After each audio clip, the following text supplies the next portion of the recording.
Assalamualaikum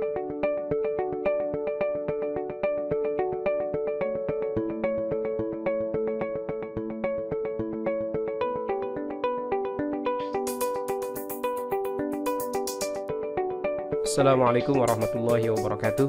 Bismillah, alhamdulillah, wassalatu wassalamu ala rasulillah. Salam sejahtera untuk kita semuanya. Halo teman-teman, selamat datang kembali di perkuliahan online pemrograman web 1.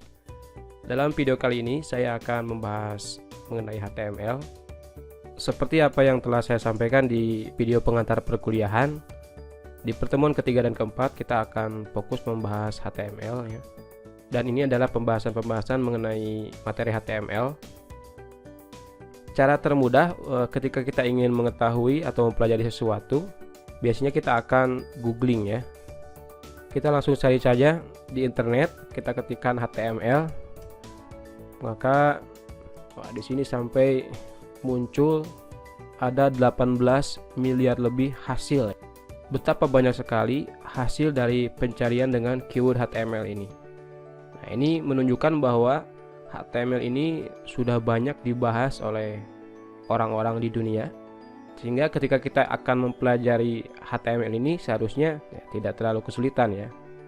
Bahkan muncul di halaman pertama, indeks pertama, website yang saya rekomendasikan untuk teman-teman kunjungi, yaitu w3schools.com. Ya, kita buka saja, termasuk website-website lainnya ya. Nah, ada html.com juga termasuk. Nah, ini dari Mozilla juga, mereka membuat subdomain developer ya. Ada yang membahas HTML, banyak sekali yang lainnya ya. Jika kita lihat pembahasan-pembahasan mengenai HTML dalam web ini banyak sekali, ini dibahas dengan secara terstruktur. Maka silahkan teman-teman baca, kemudian coba praktekkan tiap pembahasan yang ada di sini. Jika teman-teman mendapatkan suatu kasus yang sukar untuk dipahami, silahkan sampaikan di forum diskusi di kuliah online, agar nanti kita bisa diskusikan lebih lanjut. Pembahasan HTML dimulai dengan ini ya, di HTML is the standard markup language for web page. Nah, jadi HTML ini merupakan bahasa standar ya, bahasa dasar untuk halaman web. Nah, bahkan dengan HTML kita bisa membuat website kita sendiri. Nah, katanya di sini HTML itu mudah untuk dipelajari ya. Ya, seharusnya kita senang mempelajari HTML. Di sini langsung dicontohkan dokumen HTML sederhana. Ini saya bahas penjelasannya dalam video anatomi HTML. Ya, kita sudah mempelajari ada yang namanya doc type ya, kemudian ada root element, tag HTML pembuka dan penutup. Kemudian di dalam root element itu ada head element, yang di dalamnya ada meta tags ya, termasuk elemen title atau judul dari dokumen HTML. Kemudian ada body element ya, ini yang akan menampung konten struktur web yang akan muncul di browser. Bahkan enaknya dalam website ini kita bisa langsung mencoba ya, dengan klik tombol try it yourself. Dia sudah langsung muncul ya di sini hasilnya, antara sintak HTML, kemudian hasilnya akan muncul di sini. Ya, misalkan saya coba tambahkan H2,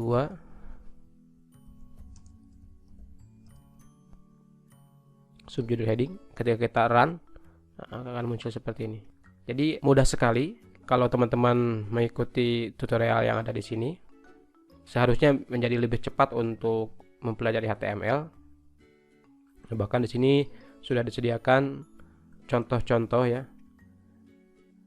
At the end of this HTML tutorial, you will find more than 200 examples ya. Jadi ada lebih dari 200 contoh ya yang sudah disediakan di web ini. Mari kita coba buka. Nah, ini ya.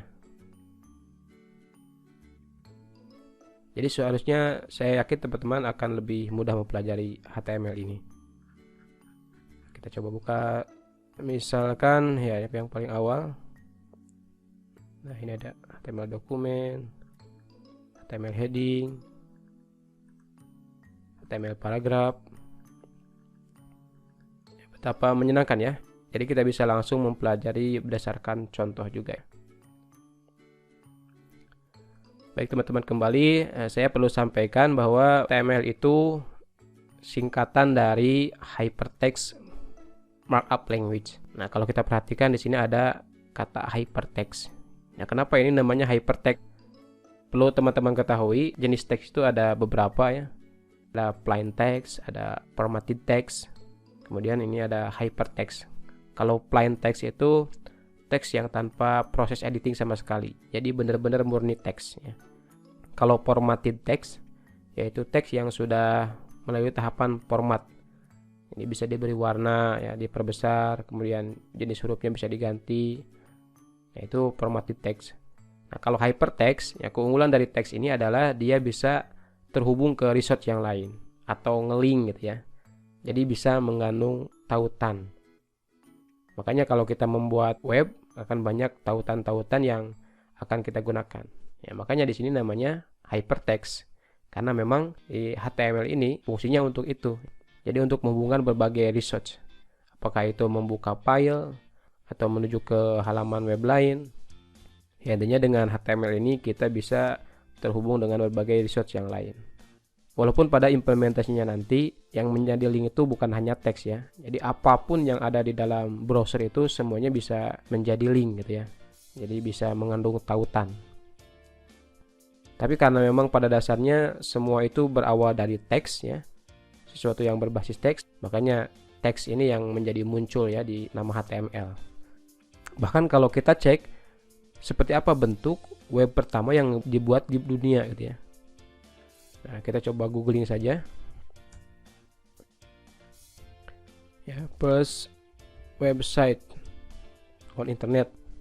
Nah, kita bisa cek ya sesuai dengan hasil pencarian kita bahwa halaman web pertama yang diterbitkan pada 6 Agustus tahun 91 itu didedikasikan untuk informasi tentang proyek World Wide Web, dan itu dibuat oleh seorang yang namanya Tim Berners-Lee. Jadi ini pencipta web pertama ya, kalau kita googling lagi.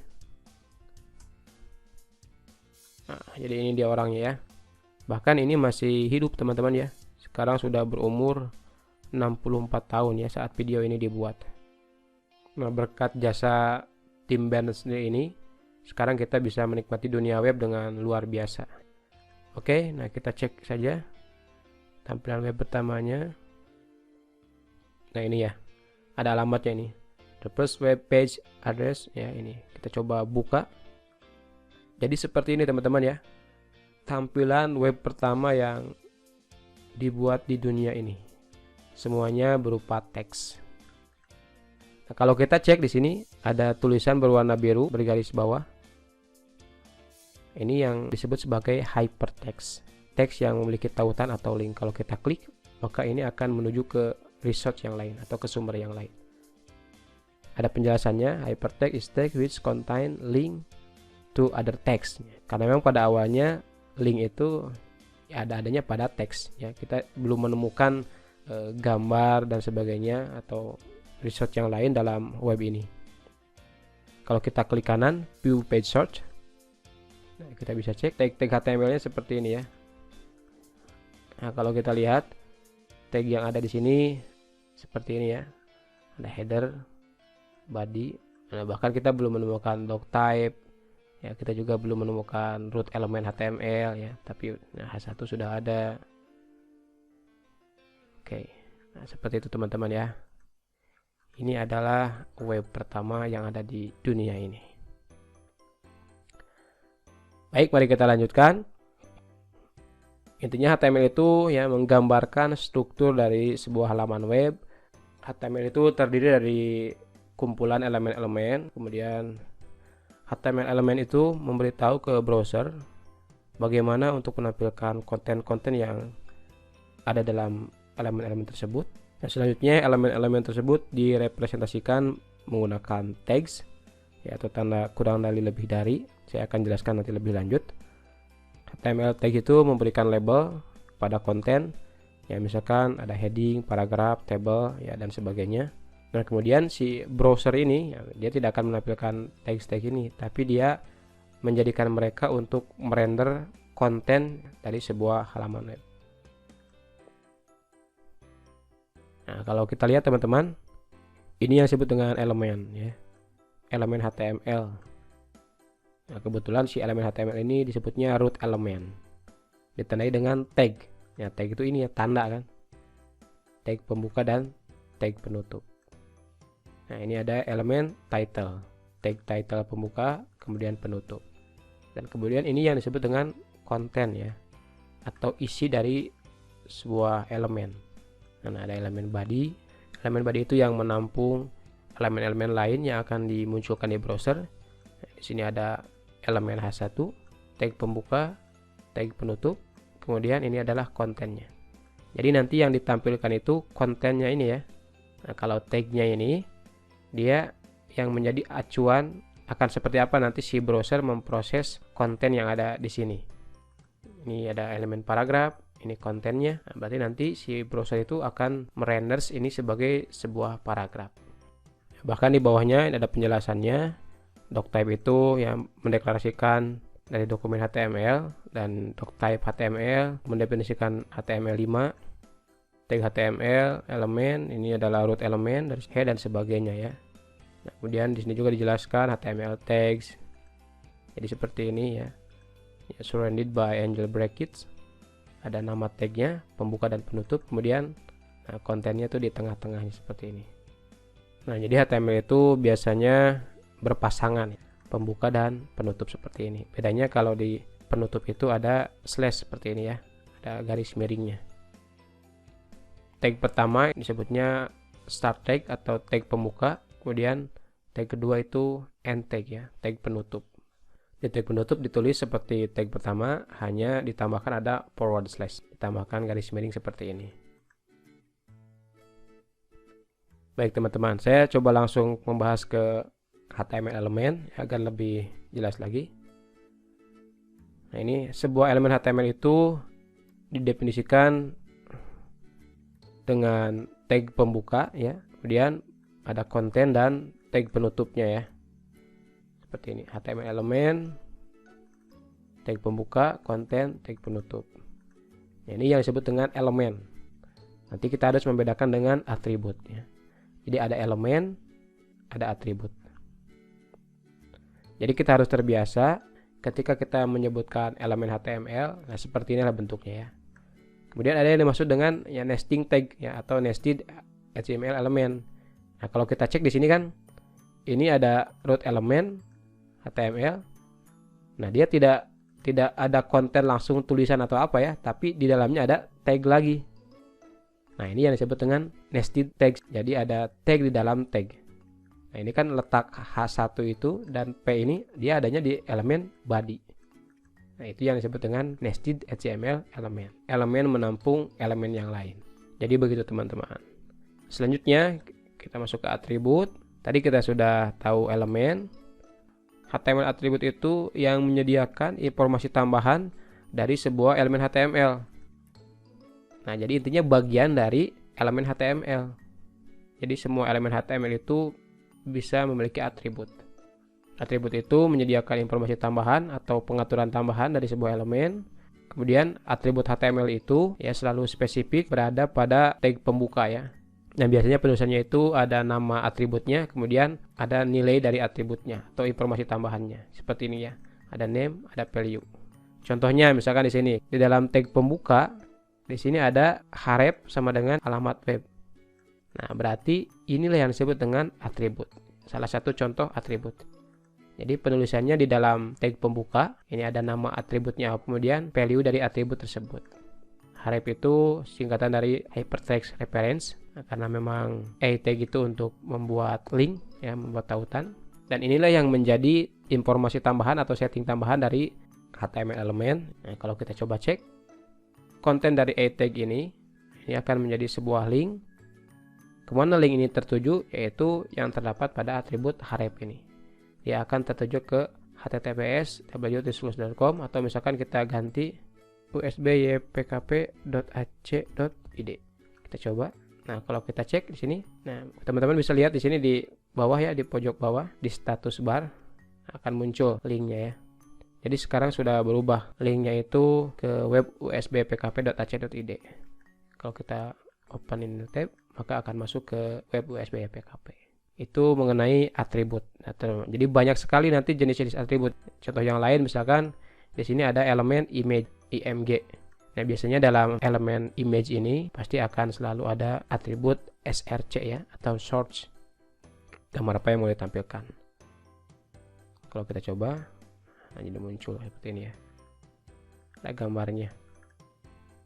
Ya, contoh yang lain dalam elemen image ya, selain atribut source, ada juga atribut width dan height ya.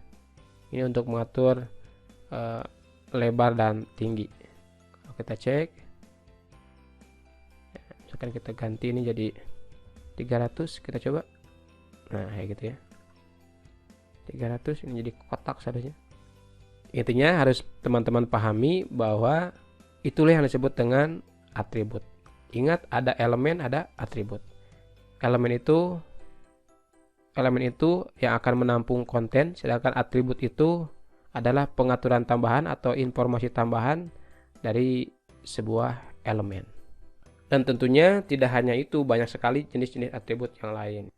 Ada alternatif atribut ya, style atribut untuk memberikan style dengan teknik inline, length atribut untuk penentuan bahasa dari sebuah dokumen HTML, ada title, dan masih banyak lagi atribut-atribut lainnya.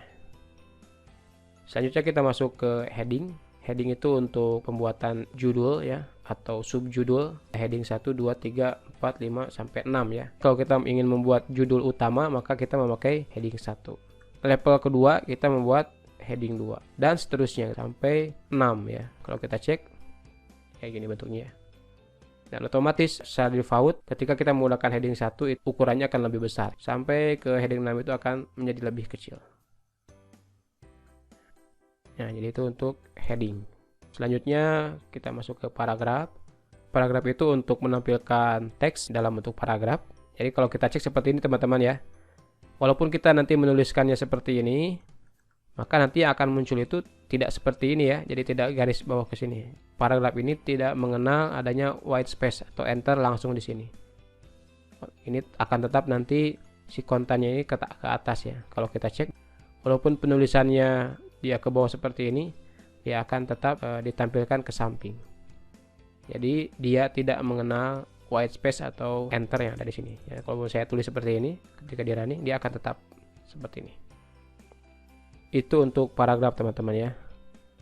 Nah, baik, sekarang agar kita tidak bosan ya hanya mencoba di dalam web ini, akan lebih baik kalau kita mencoba langsung di editor kita masing-masing ya.